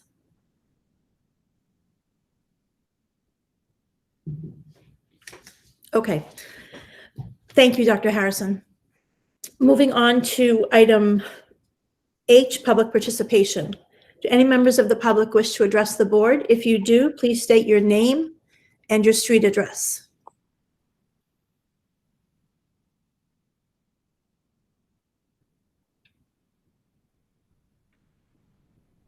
Okay, I have one coming in from a Watertown resident named Kelly. She asks about the part of the plan in terms of transportation where we will be loading the buses back to front and unloading from front to back. Has a concern that the driver can't see younger children if they're seated in the back.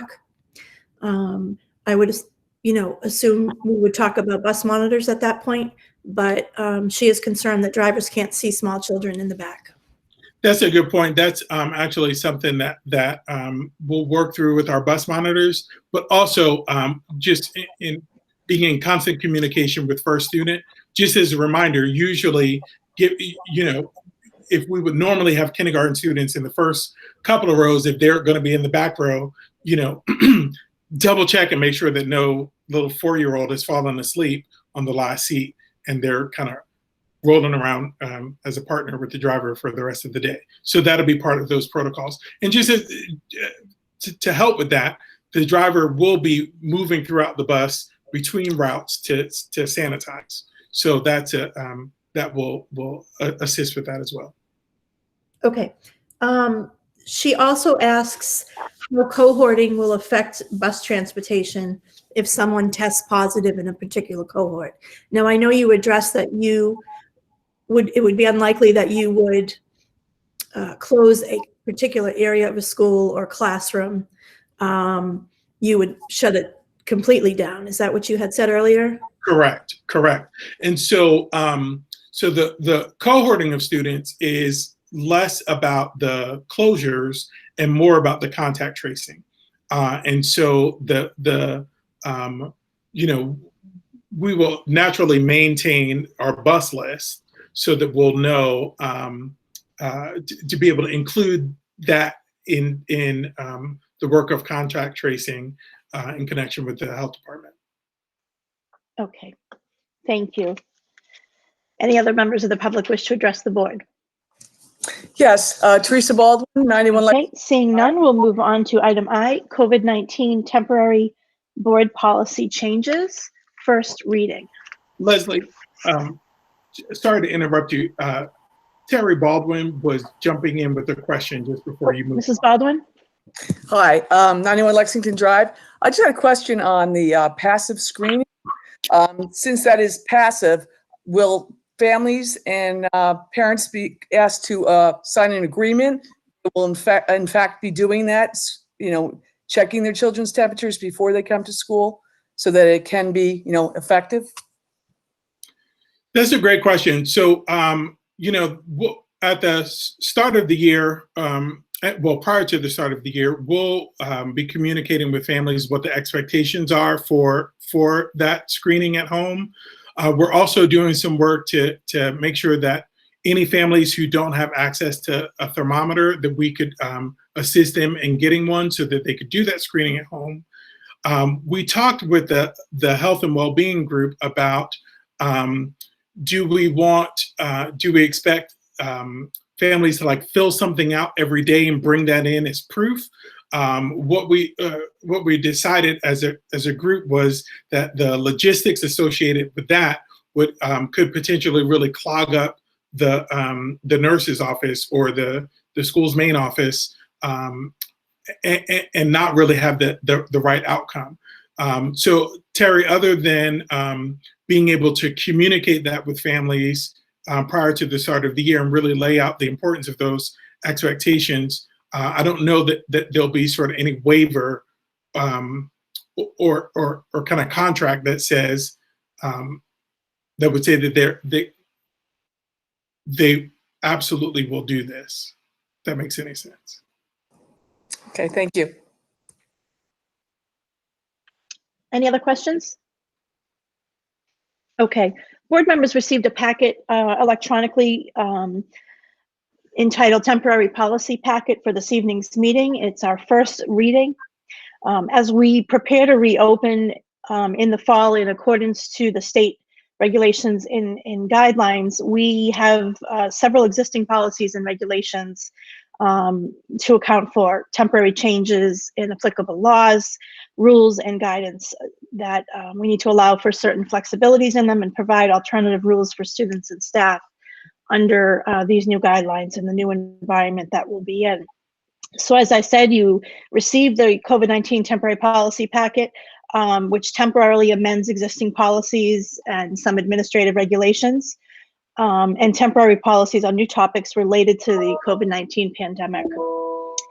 The packet itself includes an introductory policy entitled Policy Concerning the Temporary Policies and Regulations Related to COVID-19, authorizing the temporary amendment and addition of very specific policies and regulations, and providing that the amended and new policies and regulations will basically sunset on June 30th of 2021, unless a Board of Education or the administration as appropriate shortens or extends the term of these policies or regulation through appropriate board or administrative action. The introductory policy also provides that the temporary policy or regulation shall control in cases where there is a conflict between an existing policy that the board has for our district or regulation and the packet revision. We may modify or add to the packet during the school year if there are changes in any applicable laws, rules, and guidance necessitate such modifications or additions.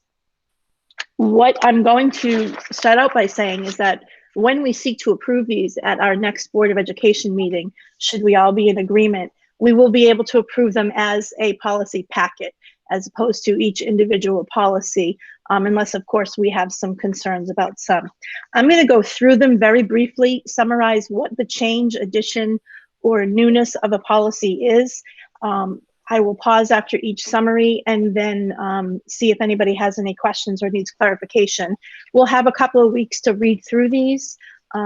I don't anticipate that all of you had the time to read through all of these since you received them on Friday. So we won't be obviously approving these during the first reading. The first one is a brand new policy, again, temporary policy, concerning temporary policies and regulations related to the pandemic. So this policy serves to explain the process of implementing and repealing the temporary policies, and it identifies the requirement of the school districts to comply with federal and state laws, regulations, and guidance as related to the COVID-19 pandemic. That's all the first one is about. The next one is a policy concerning health and safety protocols related to the COVID-19 pandemic. This new temporary policy authorizes the administration to develop appropriate health and safety protocols to safeguard the community during the COVID-19 pandemic. Importantly, the policy requires the administration to provide appropriate and clear notice of these protocols to students and staff. Are there any questions on that? Okay. The next new policy is Families First Coronavirus Response Act, FFCRA. Again, a new policy.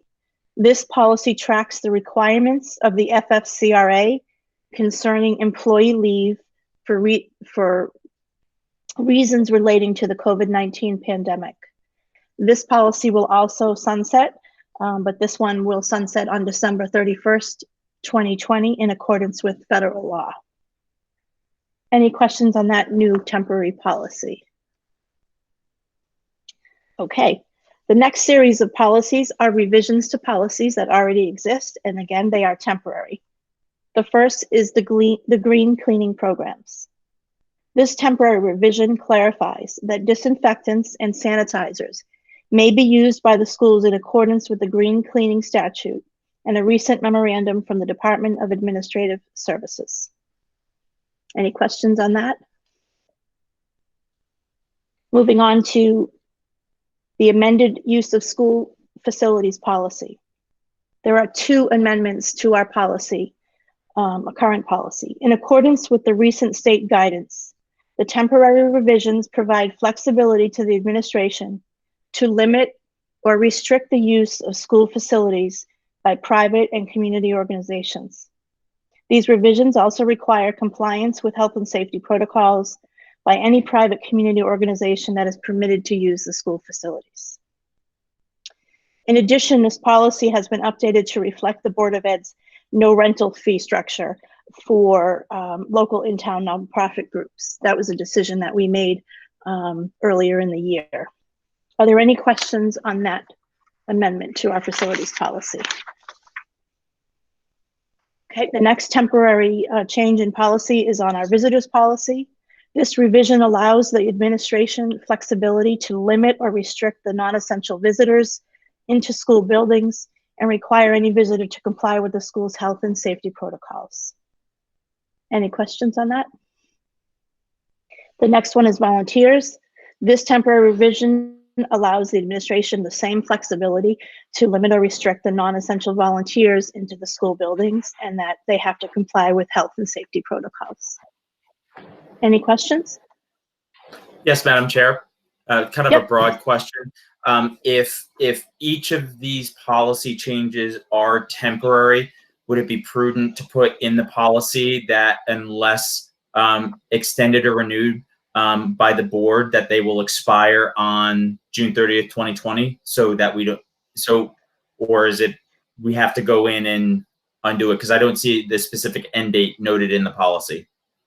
So the temporary packet with the first one that I described should at the very least have the sunsetting. But the only one that would be different would be the FFCRA. So I'll take a look at all of them and see. I'm pretty sure in our motion to accept the entire packet, we can add the sunsetting date that way as well. But let me look into that prior to our next board meeting, and I'll get back to you. Is that fair? Okay. Yes, absolutely. Thank you. Okay. Any other questions? Okay, moving on to employment checks. This policy was revised to indicate that timelines regarding state and national criminal record checks can be modified by the district in accordance with any executive order issued by the governor or any order issued by the Commissioner of Education that is related to COVID-19 or a public health emergency. Any questions on that?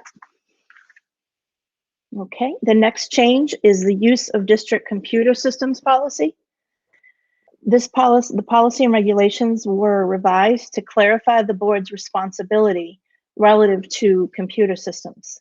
Specifically, the revisions clarify that the board has installed computers and a computer network, including internet access, on board premises, and may provide other electronic devices that can access the network, but does not necessarily provide computers and internet access in locations other than board premises.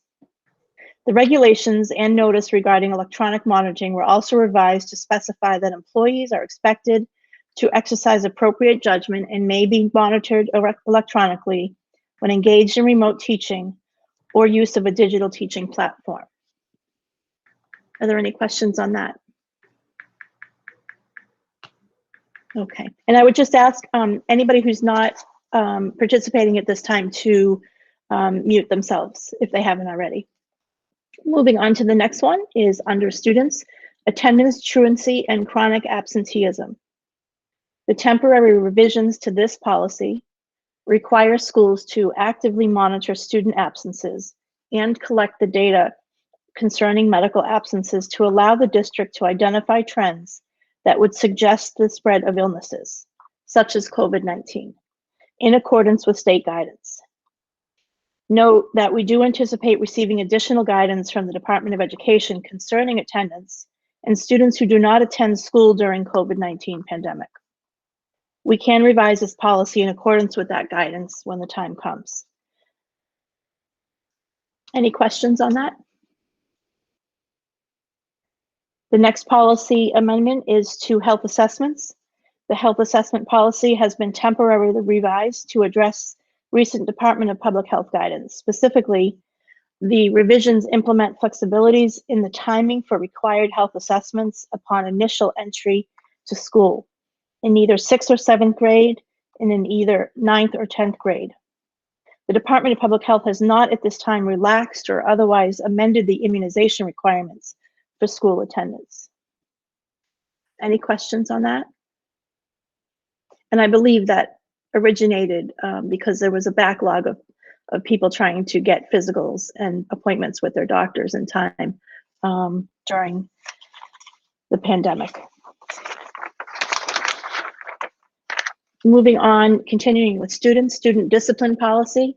The temporary revisions to this policy clarify that students may be disciplined, including suspended or expelled, for failing to comply with the school's health and safety protocols developed as a result of the COVID-19 pandemic.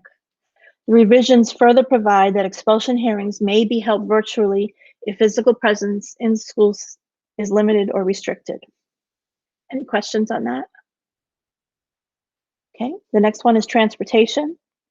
This policy was temporarily revised to provide that the district will request parent volunteers to transport their children to school. Will request that parents volunteer to transport their children to school in accordance with state guidance. The revisions further clarify that parents are responsible for the safety of their children while walking to and from the bus stop, which includes following the health and safety rules. Any questions? The next policy, use of district computer systems. This was revised to clarify the board's responsibility relative to computer systems. Specifically, one moment, please. Specifically, the revisions clarify that the board has installed computers and a computer network on board premises and may provide other electronic devices that can access a network, but does not necessarily provide computers and internet access in other locations. Similarly, the policy was amended to clarify that the board will implement technology protection measures, i.e. filtering technology, for board-owned computers or devices and board-provided internet access to the extent practical. Finally, the regulations were amended to reflect current federal and state statutory definitions unrelated to COVID-19. They will also be included in other standard model policies that will be coming out later this summer. Use of privately owned technology devices by students. This policy was revised to reflect that privately owned technological devices, including desktop computers, may be used during instructional time if specifically permitted by instructional staff or necessary to access a digital learning platform or remote learning. The policy was also revised to reflect that improper use of any of that technology is prohibited when utilized for school or at a school-sponsored activity, that searches of privately owned devices can only occur if such devices are on school property, and that reports of theft, loss of damage, to such devices can be made if the suspected incident occurred on school property or at a school-sponsored activity. Any questions? Okay. Moving on to the last policy, second to last policy change, meeting conduct. This bylaw has temporarily been revised to permit a Board of Ed to convene virtually and to limit or restrict public comment during virtual board meetings. And lastly, model annual notifications. The annual notification document was revised to include temporary changes to the student discipline notice and the employee notice of electronic monitoring.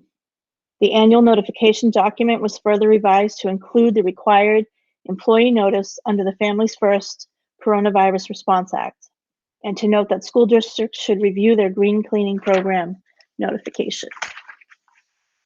Any questions? Okay, seeing none, we'll move on to item J, committee reports. Mrs. Rinaldi, curriculum and instruction? Nothing at this time.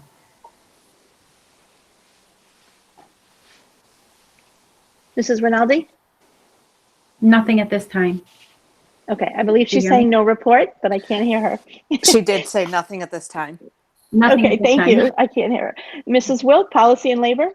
Yes, we just reviewed the COVID-19 temporary new and amended policies. Board members are asked to review them over the next 2 weeks, and we will vote at our next meeting. Thank you, Mrs. Wilk. Mrs. Bristol, Chair of Budget and Finance. No update at this time.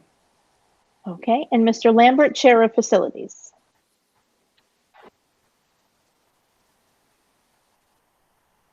And there is no report at this time. And Mr. Makowski, Governance and Community Engagement. Yes, Madam Chair, just a friendly reminder, as touched on earlier, that there's a special meeting tomorrow evening at 7 p.m. Where Dr. Harrison and the board will be talking in more detail about the reentry plan as we know it. So any parents, encourage them to join to stay up to date on, what we know, what Dr. Harrison and his team are doing, and, get ready to find out what they need to prepare their children for fall. Great, thank you very much, Mr. Makowski. Moving on to item K, report from the board chair. I won't spend any time, I know it's been a long meeting, listing all of the virtual meetings that I've attended and the work that's being done. However, I will mention that CABE is hosting the 10th annual CABE Summer Leadership Conference for superintendents and board members. If you're interested, please contact me. There are 6 sessions. I am attending all 6. They happen over the next 2 weeks. There are 75 minutes, 3 days a week for 2 weeks. And tomorrow we have the commissioner and the deputy commissioner of education joining us. So that should be interesting given today's press conference. I want to just send out a thank you. I know we tend to, make sure that we let the staff know and our cabinet members and our superintendent and everybody at Munson House know how much we appreciate the work that they're doing. And we try to do that often and with sincerity. I don't know how to do that even bigger now.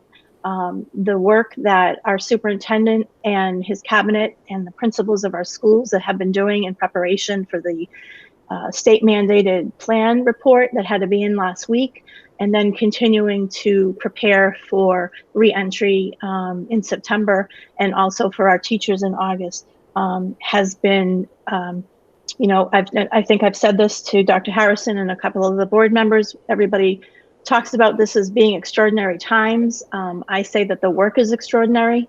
I don't think any of us could even imagine the amount of things that are being thought about and completed and planned and implemented at a level that has never, ever been expected of superintendents and teachers and administrators and paraprofessionals and cafeteria workers and custodians. It's exceptional. So on behalf of the board, I just want to thank you for the work that you're doing and that you continue to do, and know that you have all of our support behind you in what you're doing.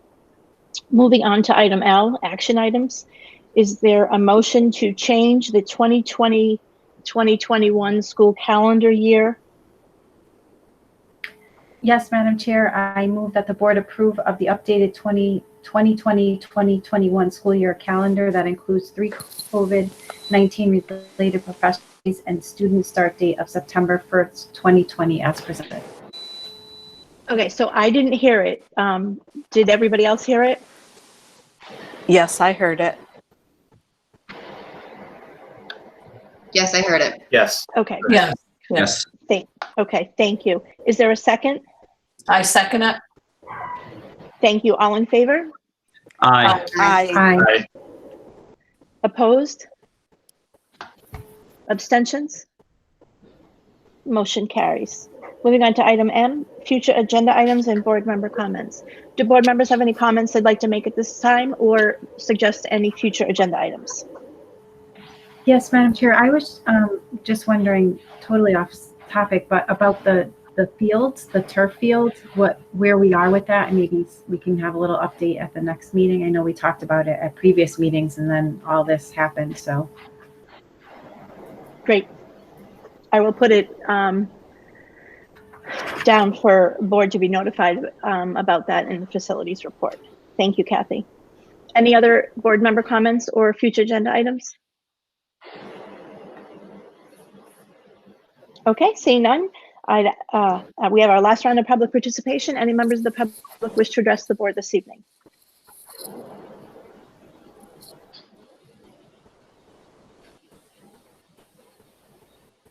Okay, hearing none, I'd ask for a motion to adjourn. So moved. Is there a second? I second. All in favor? Aye. Opposed? Abstentions? Motion carries. The time is 9:35. We are adjourned. Thank you, everybody. Thank you. Thank you. Aye. Dr. Harrison, will you be able to make this recording available and maybe send out a message? My phone has quite a few messages from parents who weren't able to get on. Yes, and I will double check with Jeff because he was able to get the video rolling, but I'm not sure about the audio, and so I'll double check with him. But yeah, I'm gonna the video will process now, and then I'll make it available. All right, great. And then for tomorrow night, we want to do a Absolutely. chest run. Yep. Okay. All right. Thank you so much. All right. Good night, everybody. Good night, guys.